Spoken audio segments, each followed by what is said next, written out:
Thank you. Thank you for joining us. It's great to have you here, and we're very excited. A nice way to kind of start off our career focused week, that's for sure. So, to get started, would you give us a little bit of an introduction on yourself? Tell us about your kind of career journey and what it is you do now. Right. Well, I mean, I really just like playing sport at school, and I did do some other work when I was at school, but I always was looking out the window, wishing I was playing netball or whatever it was. But I did care really a lot about the environment, which for someone of my age was quite unusual. And so I said I wanted to go into saving the environment. Everyone looked at me like I was mad, but I did. So I went and did a degree in biology. Not that that was necessarily my favorite subject, but they told me to do that. And then I managed to get myself involved in some of the big environment charities that spend a lot of time at the time then, which, because I'm now in my 50s, so that was like 30 something years ago, nobody believed that climate change existed. And it was really kind of quite tough to go into that. But I went into charities. I went into something called Wildlife and Countryside Link, and then into the Wildlife Trusts, and they're big UK charities that basically influence ministers, trying to rally the public. Some of them were doing direct action like Greenpeace. Anyway, I was involved in that for 5 years, first of all, centrally, then in the Wildlife Trusts in Nottinghamshire, then nationally. And I ended up being the chief exec of the Wildlife Trust nationally, and did that for a long time, 15 years. And it was really challenging, and I knew that I was drawing a lot on having played sport actually when I was basically getting nowhere and things were really tough, and I knew you just had to be resilient and keep going. And then after 15 years in that leadership role, I knew it was time to change, and I knew that I had drawn a lot from sport in my career to that point. And I also had watched both my son and my daughter having quite different experiences of sport, and thought it wasn't really fair on my daughter that there were less opportunities for her, that it was less normal for girls to just even cycle to school than the boys. I was quite involved with a lot of big businesses and could see that women were struggling to get to the top of those. And so the job came up at this small charity, Women in Sport, which I now run. And I thought, right, it's really important that as many girls as boys get to do sport. And so I joined that 4 years ago, and now I'm chief exec at Women in Sport. Great, thank you for the overview. It's kind of nice to hear that you were kind of drawn to kind of helping people and helping the world. Has that always been the case then? Do you think that it's just like a natural fit for you to kind of be in the third sector or the charity sector? Is that something that you really connect with? I think it is. I mean, and it's hard to know that, but my mother was a social worker. My dad, he was an engineer, but he was also sort of always quite kind of involved in politics and was really passionate about equality and social equality. They both were. And so we very much grew up in an environment where I was very lucky, very middle class, and they weren't saying you've got to go out and earn big bucks. They were kind of saying, go out, do a job that means something. And so I think I did grow up with my system. And then I'm also not very good at following rules. And so later in my life, when I thought maybe I should work in the private sector, or maybe I should work here or there, I thought, well, I'm not sure I'd do what I was told. And so, it was like I kind of always focus on what I think's right. And I mean, that's a luxury to have that. But I've ended up in the charity sector my whole life. I like that you say that you were kind of a rule breaker, because one of the things that sports is great at is helping you learn rules and kind of knowing the rules of a sport. So I like that little bit of irony almost. Well, I think the thing with rules is this, that some rules are really important, and most of the rules in sports are there for an obvious reason, which is to make it fair. And so I'm very happy to follow those. But if there's a rule that actually is deeply unfair, like women don't play football or women don't play rugby, which I grew up with, then I hope I'll challenge that. I didn't notice that actually as a kid. I just thought, oh, that's really sad. I can't play. Actually, cricket I would have liked to have played. It's really sad I can't play cricket. I'm a girl. Factually, I can't. It never occurred to me to challenge that. But when I do see that a rule is wrong and it's unfair or it's bad or it suppresses people, then I don't follow it. I'm not sure I should be saying that to you all, because sometimes it doesn't help you in life not following rules, but that's certainly how I've been. some rules are meant to be sort of bended and pushed and questioned, that's for sure, I think. Some are absolutely there for a reason, but it's always worth thinking, why is that rule there? So wearing a seatbelt in the car is pretty sensible. And I'm old enough to have grown up without that being the law. So there are rules which have obvious meaning, and then there are rules which you kind of think, well, why? And it's worth questioning them, thinking about them. Yes, definitely. And often with sports as well. I know you said when you were younger, you were thinking back, but yeah, we were never allowed to play rugby. We were always playing rounders. Is that what you call it? Is it still called rounders? Yep. And all the boys used to go play rugby, but we were never allowed. So yeah, it's quite interesting, really, when you think of it. I wonder if that still happens. Maybe someone can tell us in the comments if that's still a thing. Um, our next sort of question then is thinking about sports and, um, you know, how it does affect lives. So, do you think that sports can have a long-term impact on you throughout your sort of career journey and life journey? And does it help sort of transform people's lives, even if it's just in one or two aspects? Yeah, I think it really, really does. And I think we forget to reflect on this sometimes. So I know that, you get programs on TV, and we know I'm involved with a lot of charities that work in areas where, there's really quite a lot of people who grow up in really tough environments. A lot of people do, of course, and ways that you can introduce football clubs or whatever, which mean that people feel that they have somewhere they belong. They've got adults that may be really inspirational around them in those little club environments, or situated in a boxing club or whatever it is. And they can also express their kind of physicality, which is a really important thing. They're not boxed in a classroom. It's not that natural to be boxed inside all day. We want to be outside. We want to be using our bodies. So there's an immediate sense of liberation that you can feel from getting into sport. But I think in terms of what it then does for you as a person, it also teaches a huge amount of different skills. In a team sport, you learn things you don't really learn in the classroom, like how to take risk on behalf of other people, like the fact you're all jointly trying to achieve something. You're in this sense of joint endeavor, which is what a team is. And you have to learn to deal with a situation where someone else might lose on your behalf, and that is life. That's what happens when you're in a business. Someone might muck up, and everything you've done for the last week might be thrown away, and you have to learn to deal with it and actually behave in a good way. And that's something you might learn, on the netball court, in the football pitch.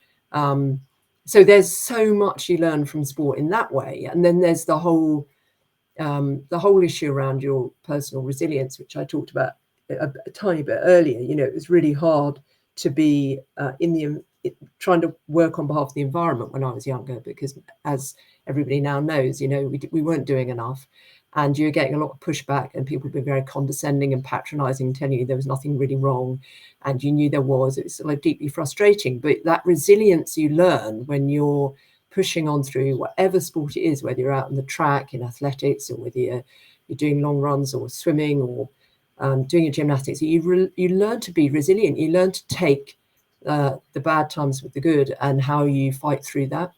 And so, there's resilience, there's teamwork.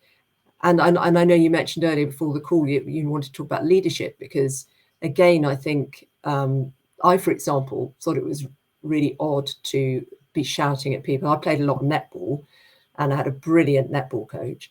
And she used to say, you shout left, shout right, depending on whether you think someone's going to pass that way or the other to the other defender. And I'm not shouting at someone. I'm not shouting. I'm not giving direction, not being. And actually, she forced me to do it, and then I learned that was helpful. It not only made us a much better team, people wanted to hear you say that. So it sounds really basic, but actually you don't often learn those skills, and how important it is to communicate. And then the leadership comes when you can feel the kind of sense of spirit dropping, or, in that, again, I played a lot of team sport. In that team environment, you can sort of feel that people, oh no, they're winning, or, almost a sense of giving up. And when you can kind of feel yourself going, well, no, we're not going to give up, and how you can affect other people with that spirit, and how that sort of sense of, looking ahead, having a positive attitude, just taking everything on, keeping going despite all odds. That's and infecting the rest of the team with that and helping to lead them is something that you learn through sport. Yeah, it sounds like, you've mentioned a lot of kind of soft skill development, and it's something that you don't learn through standard academic education.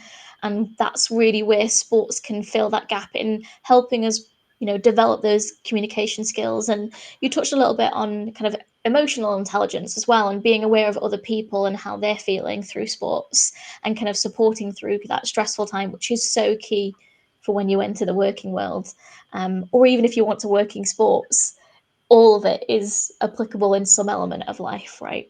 Yeah, it's seeing other people's skills and recognizing your own as well. And I think that's another really important thing. I mean, I kind of recognized in the end I would never be an international netball player because I just didn't have the physical spring in my body, you know, but I had the brain and I had the coordination, but I didn't actually quite have the athleticism. But then you'd look at other members of the team, you think, oh my God, she can jump like miles in the air.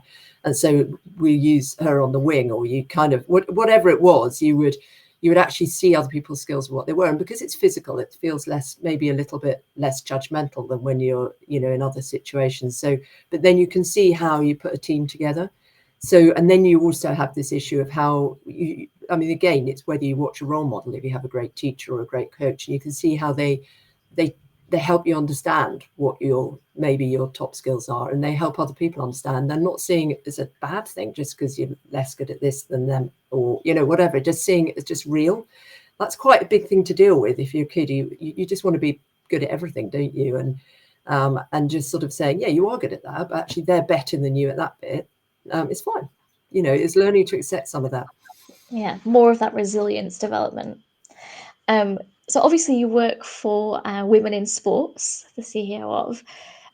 Do you think then when you're kind of looking for people to work for you, do you like to see that people have done extracurricular activities, or they're interested in sports because you think that they're going to really have some of those skills developed? Is that something that you ever consider when people are kind of applying to work for you, or looking at developing those career skills? Well, in this particular charity, it's quite interesting that we do need people who've had a good and bad experience of sport working in this charity, because we need people who can relate to everybody. But I know that I talk about this a bit now. I've got 3 people working directly to me who were all really, really good at different sports and still are to a degree. And one thing I do notice in them is that when you say something like, I want you to give a talk, or I want you to make a presentation, and actually they've not done it before, or they've not done it enough, or to that big an audience, or whatever it is, they have a different mindset to what I found in my previous career. And the mindset is, that's, you know, their mindset is that, okay, they admit it's a bit scary. They think maybe I can't do it. They initially go, oh my God. But rather than saying, no, I'm not doing it, they say, okay, I'm just got to learn how to do this. I've got to put myself through something scary because I know that I can survive it. And even though I'm really pretty terrified, I'm going to do it. And then they do it. And then amazingly, it's not as bad as they think. And they do it again. And then they get comfortable with it. And they have got that kind of confronting their fears mindset, which I think is really, really important. Pushing the fear boundary back, and just doing something that feels uncomfortable, on the assumption that they might well survive it, and then it might feel less uncomfortable. So they've got that sporting mindset, definitely. Now, I know someone who works for a really big research company, who says that they actively recruit for people who play team sport, because she never did, but her daughter did. Her daughter played basketball a lot, and she saw the skills it gave her daughter. And since that, she's become completely converted to looking for people who play in team sport. Now, I've said to her, that's a challenge, because actually a lot fewer girls than boys get to play team sport, which is profoundly wrong. And it's one of the big things that we talk about. But actually, it just shows the value of it when you have a big company like that. Yeah, definitely. And it's great to know that something that you're investing in when you're younger and you have the time. When you're a teenager, you have a lot more expendable time. I promise you, you do, to when you're an adult. Time sort of disappears through your fingers. So sort of investing your time into a sport is such like a worth thing to do Yeah. when you can. Yeah, and it's better. And we also know it's better for your schoolwork, your kind of written work, because we see that people who are playing sport do better in their exams as well, because it kind of frees your mind for that time you're doing it. You're just not worried about whatever the maths or English or whatever it is you're meant to be doing an exam in the next. So you just can't think about anything else but catching or throwing the ball or running or whatever you're doing. So, and we know that's good for your mental health. So we know immediately that sport is good for our mental health. Sport reduces anxiety. Sport allows you often to be outside where you naturally feel happier and freer, and your stress levels go down. So we know that it is really good for our mental health directly.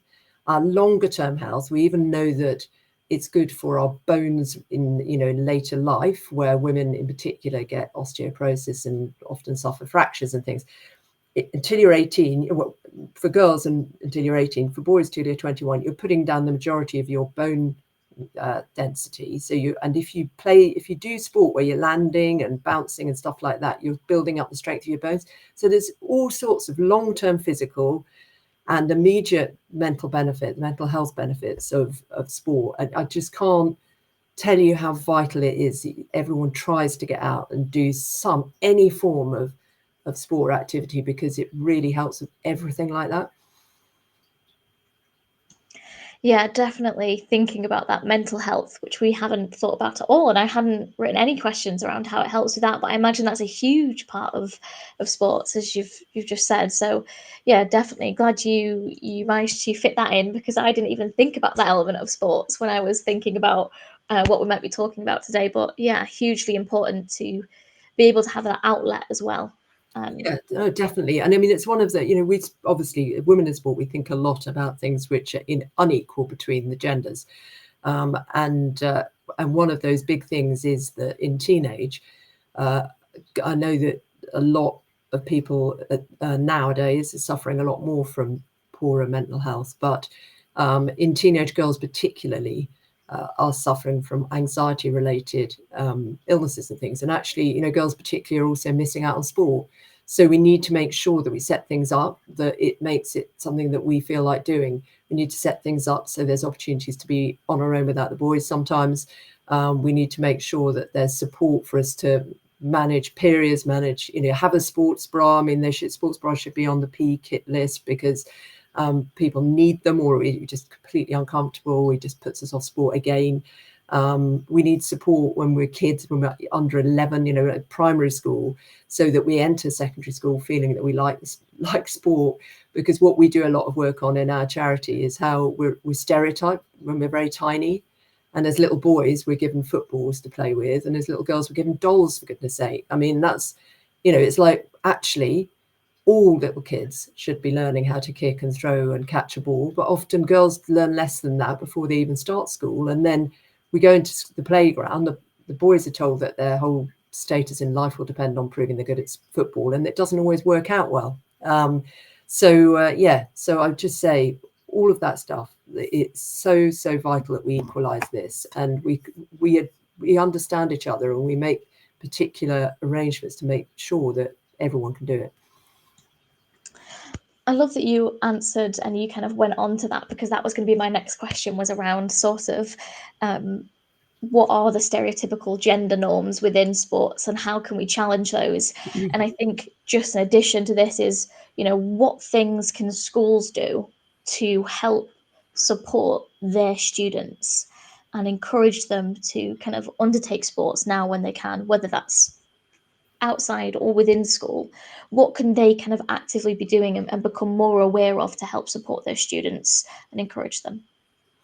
Well, I think the first thing would say is we all need to be aware of how we've all been stereotyped. So we all think that men should be like this, women should be like that, boys should be like this, girls should be like that. And we have to recognize it in ourselves that, when we are interfacing, and this is talking adult to adult in many ways, interfacing with our little ones or our nieces or nephews, we tend to say to the little boy, oh, should we go and play football? We tend to say to the little girl, you look pretty. In the end, the first thing any school teacher or anyone else should do is just self-assess and be aware that they are likely to be thinking it matters more to the boys to be good at sport than the girls. They are likely to be putting more energy into providing for the boys than the girls, and they're more likely to congratulate the boys more, because not because they're bad, because all the teachers are great, but because they think it's going to matter more to them. And so all that does is sort of perpetuate this thing where if you hear and you have feelings around you, because we all do, we're just taking everything in all the time, it doesn't really matter. If you are good at sport or play sport, then you just won't do it, will you? So, that's the soft end of the spectrum. I know that schools are under huge, unprecedented pressure at the moment in terms of resources, in terms of money, in terms of teaching time, and that it's hard to spend enough time on PE and stuff that you'd like to. I know that a lot of girls find it hard to have time to change again after PE and sort of put off doing it because of that. But having a lot more flexibility around uniform is helpful. We know that where you're allowed to have kind of sports kit days, the girls are more active in playtime and stuff than they are if you're in your skirt with your completely uncomfortable shoes that you're forced to wear with school uniform. We need to address school uniform to make it actually natural and easy for girls to be playing sport at break and easier to change for PE. So there's some very practical things like that.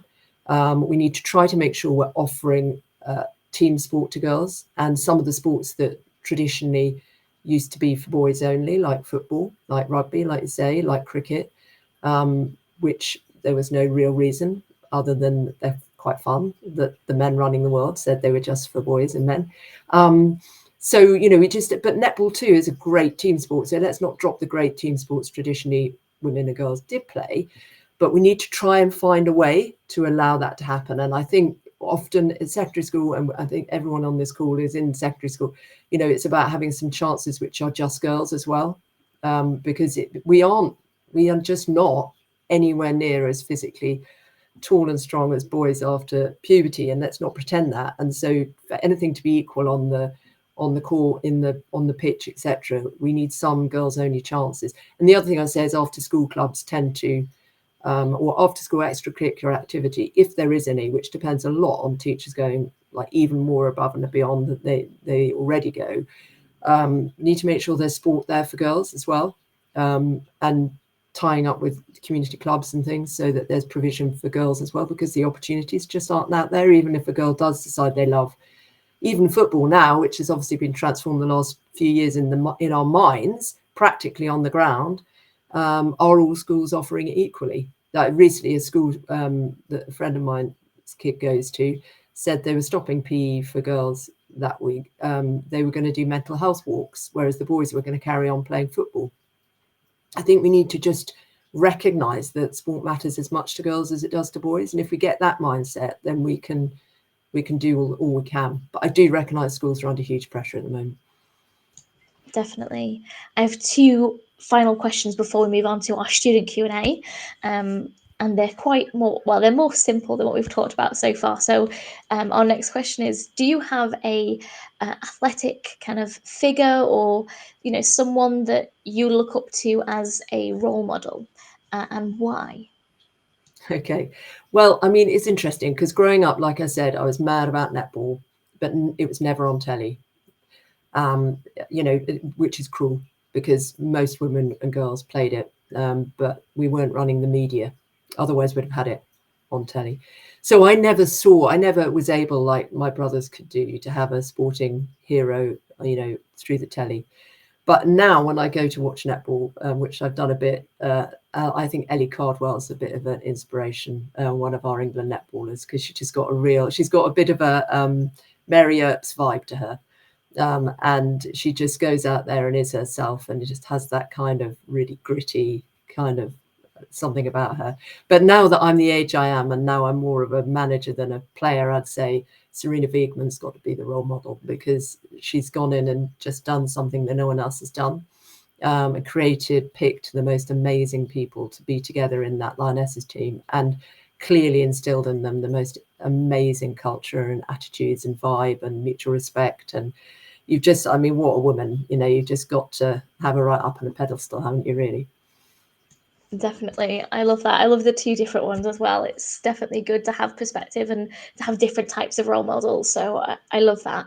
And for our final question, before we move on to our student Q&A, what advice would you give for a young person who wants to pursue a career in athletics, or wants to find a way they can involve that sports within their career and keep keep going, because it can be so difficult to continue a sport outside of education. What sort of advice might you have for a young person? Okay, I mean, there's a lot of careers in sport as well. That's the thing that people may not see often.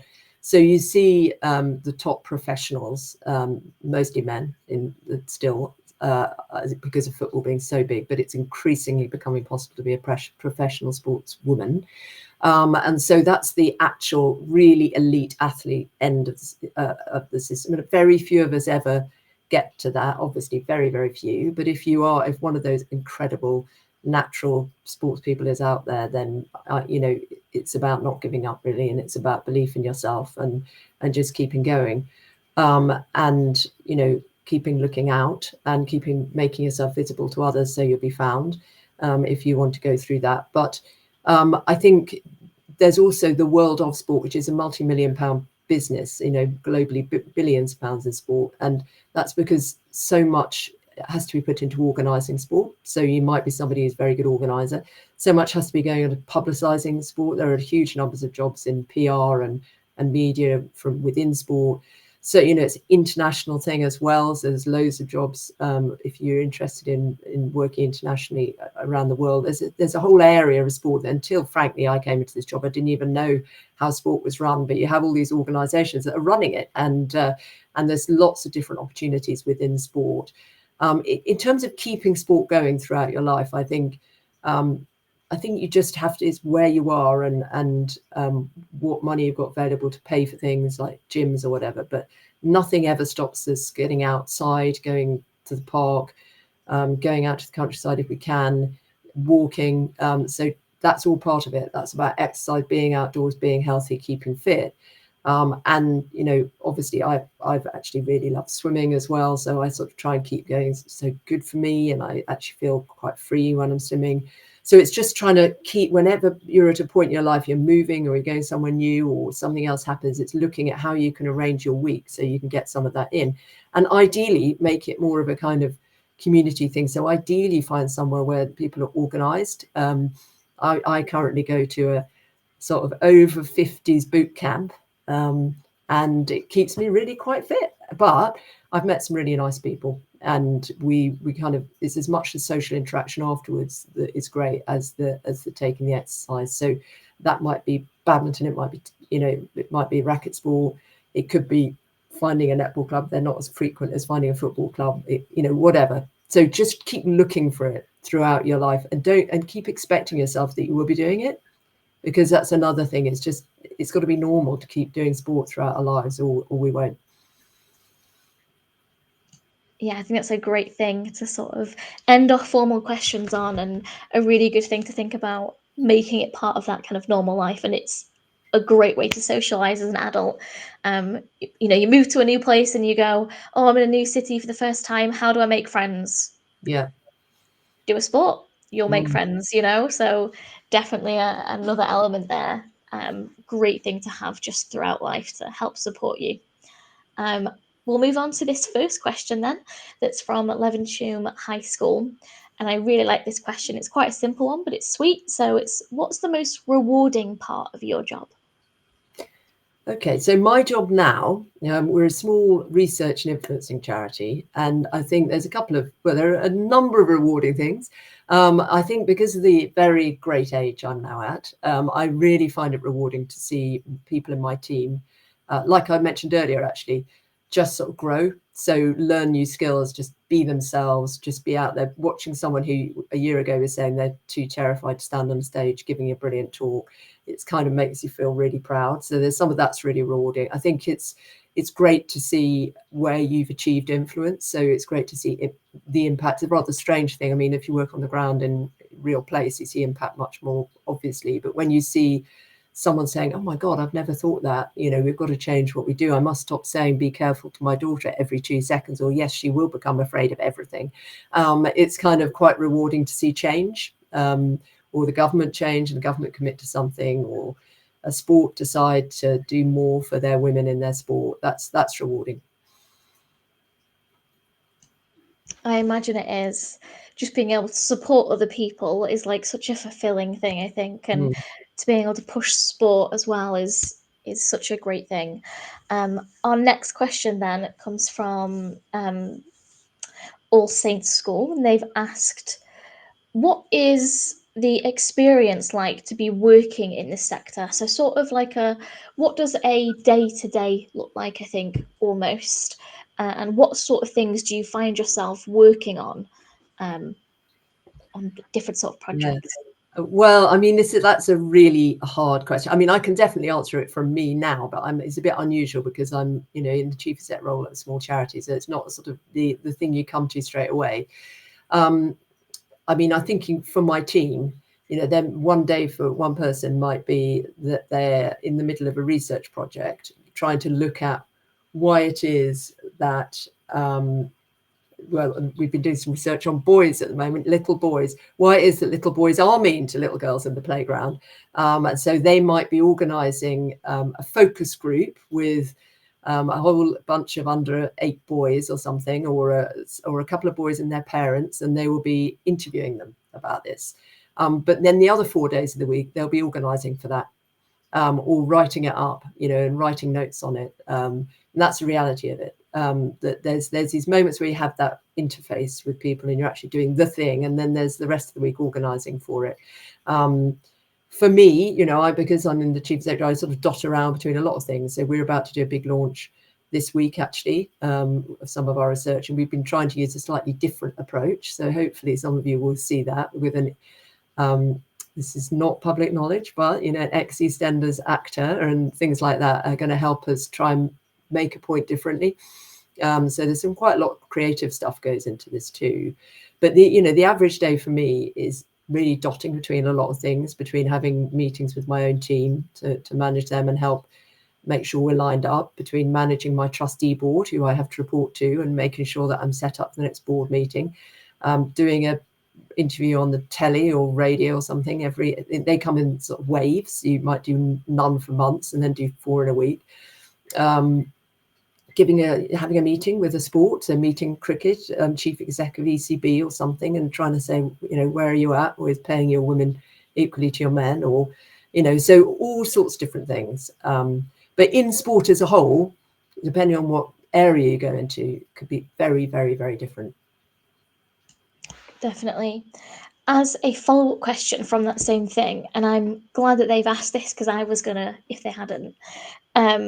They said, what are the ranges or branches you can take with this career? So I'm sort of going to reform that question and say, you talked about how those under you are kind of predominantly doing research.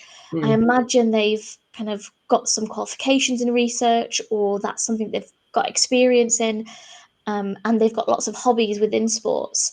So by this question, ranges of branches, can you do, or do you think you can do any sort of industry and have some interlink with sports in a way? Is there like a limitation?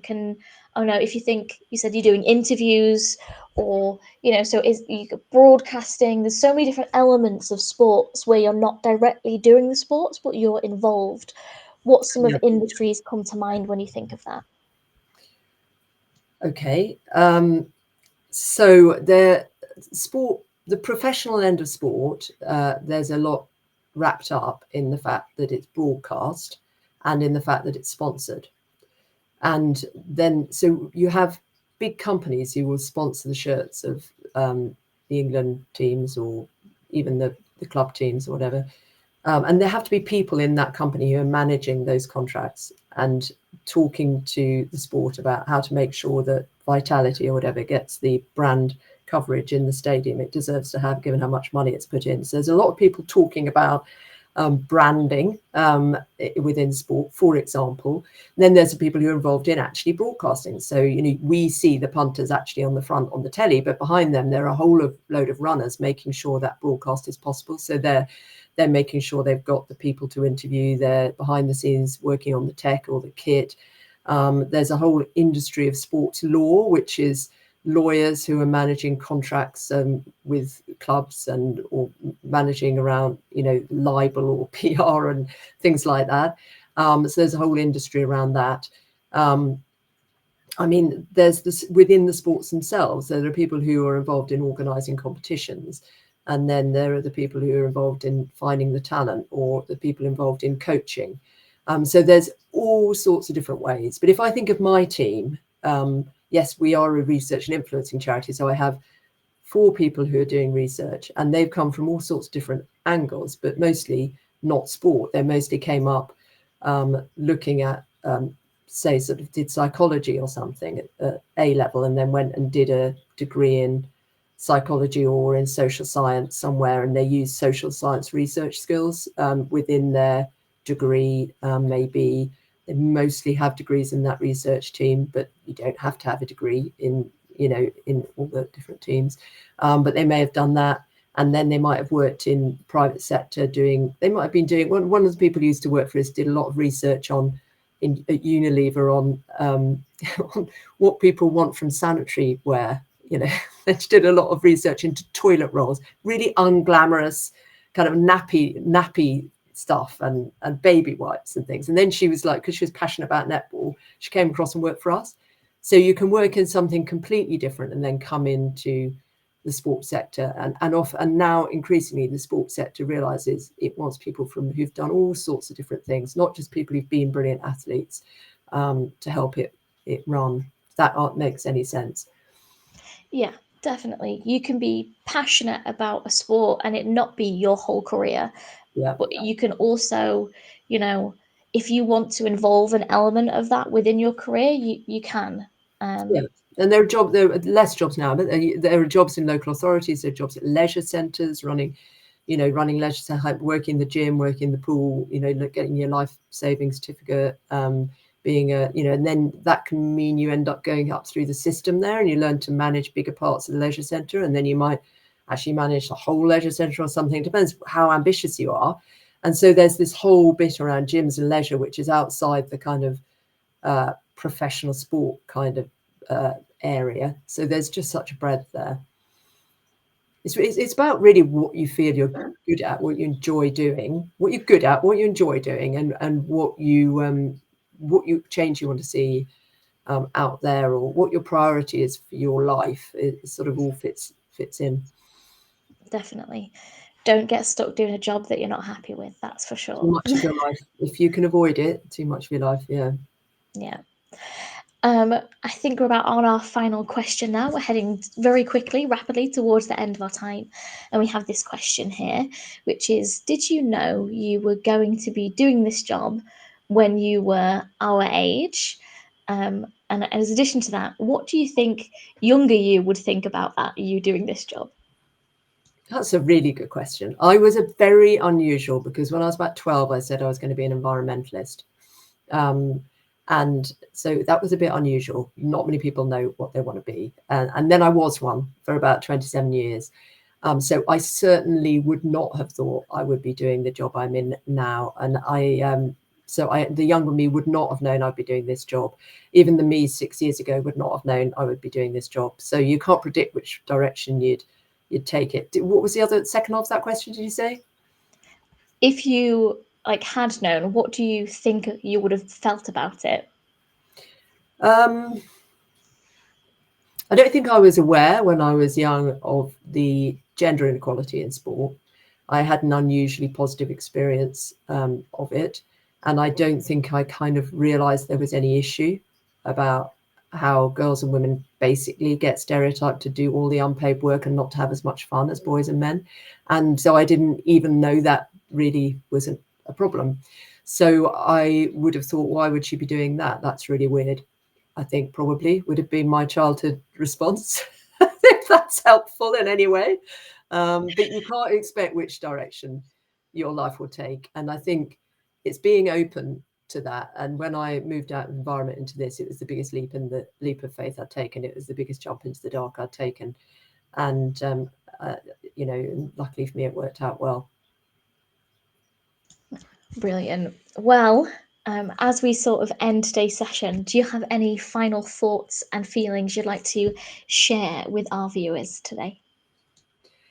Well, I mean, I'm not very good at being, the all-knowing wise person, but I would say that you are all brilliant people. You all have something in you that can make a difference to other people can make you feel that you're doing something that is really exciting and interesting.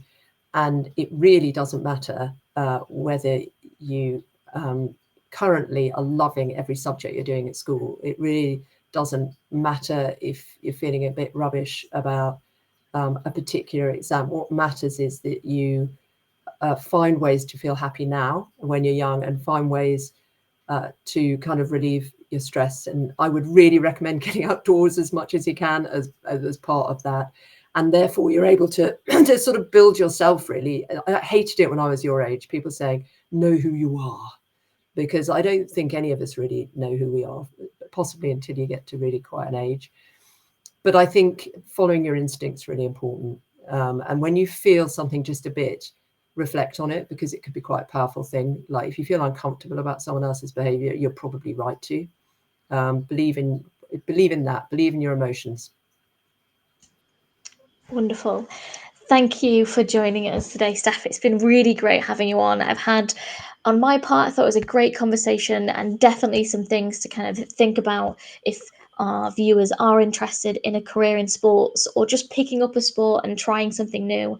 I think there's lots of things to kind of go away and think about. So thank you for kind of giving us a chance to kind of delve into your mind and hear from you today. It's been definitely a great start to our career focused week. Thank you. Thanks, Charlie.